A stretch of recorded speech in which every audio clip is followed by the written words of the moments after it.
I'm sailing up the River Nile to a realm that's existed since the dawn of time. A place ruled by pharaohs, black pharaohs. But they weren't Egyptian. This is a forgotten African civilization which, like the Egyptians to the north, built temples and pyramids that would last 5,000 years.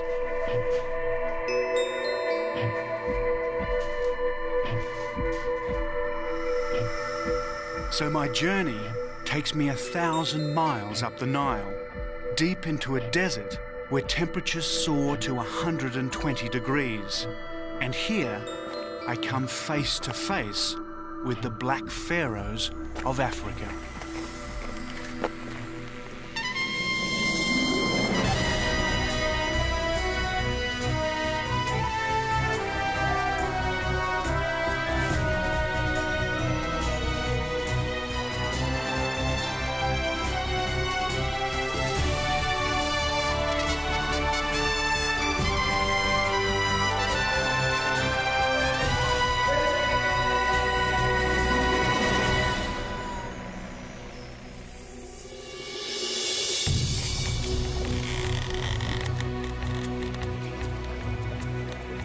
Hello, I'm David Adams, and this is the Sudan. I'm about 2.5 days sailing south of the Egyptian border into what they call the Hidden Quarter.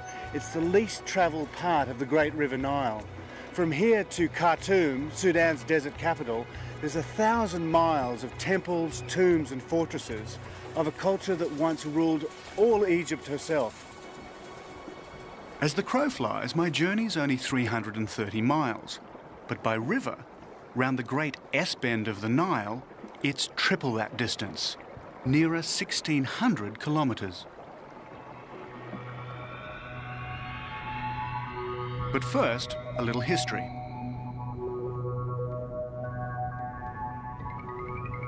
Nearly 3,000 years ago, in the 8th century BC, Shabaka, king of Nubia, conquered Egypt.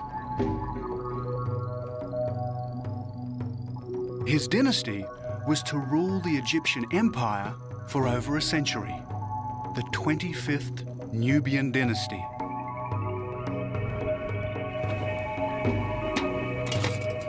And Shabaka was black. He and his descendants built temples and pyramids and an empire that stretched from Khartoum to Alexandria. It was a civilization that was to span 5,000 years.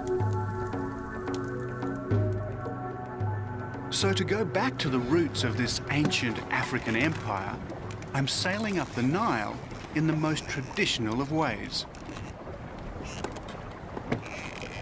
My crew is Nubian, direct descendants of those who fought for the Black Pharaohs.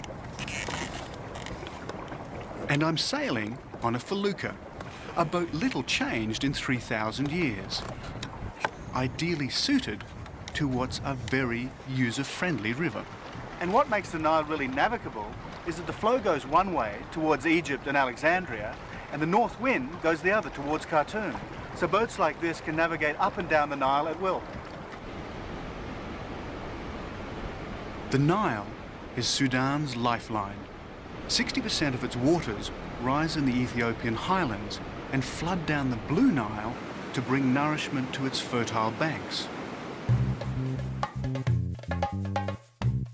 But it's a very thin lifeline, a green strip extending only as far as the Nile waters can reach. Barely a mile from its banks are the scorching sands of the Nubian desert.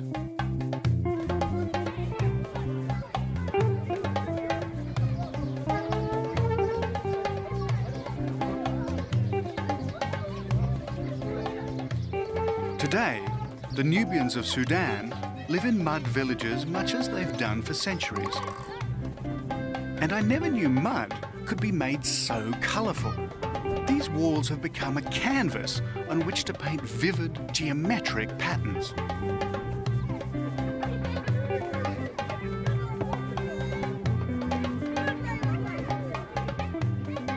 Again, I'm going back in time. These villagers' ancestors would have once lived under the rule of the Black Pharaohs. Provided they paid their tribute and worshipped the ancient god Amun-Ra, the pharaohs would have been benevolent.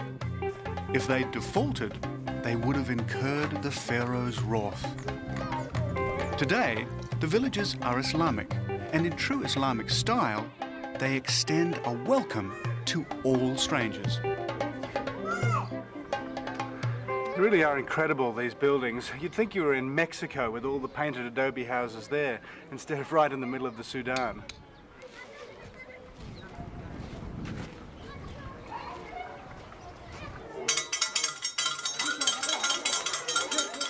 School starts early in the Sudan, at 7 a.m.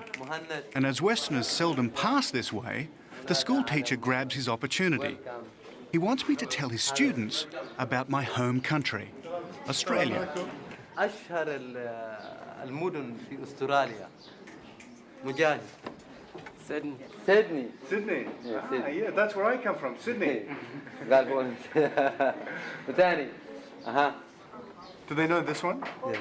This is the, okay, it's got big ears, okay, like that, and a very big tail. Yes.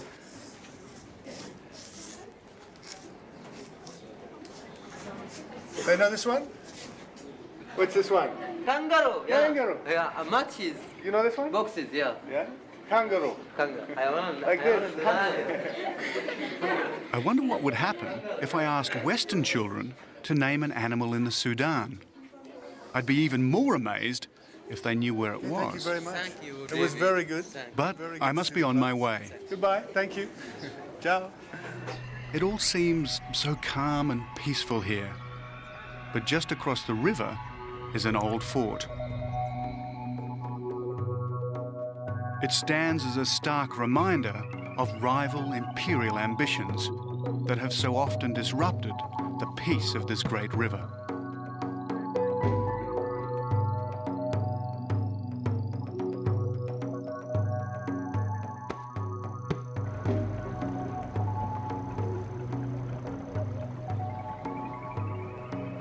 And here's another monument, a temple built by an Egyptian warrior, Amenhotep III, great-great-grandfather of Tutankhamun.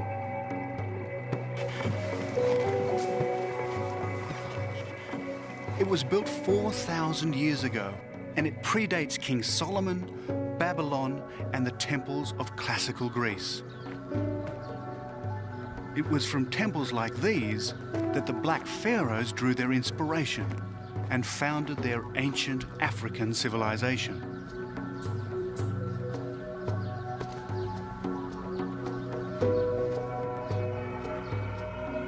Walking amongst these columns and fallen masonry, you can't help but admire the workmanship. They're thousands of years old, yet it seems they were carved yesterday.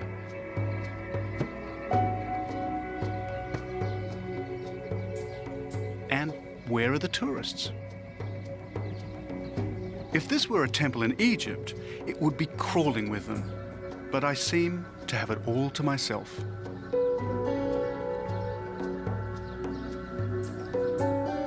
In Amenhotep's day, this was an imperial outpost marking what was to him the ends of the earth. Behind was Egypt, the known world. Beyond was Black Africa and the Nubian province of Kush.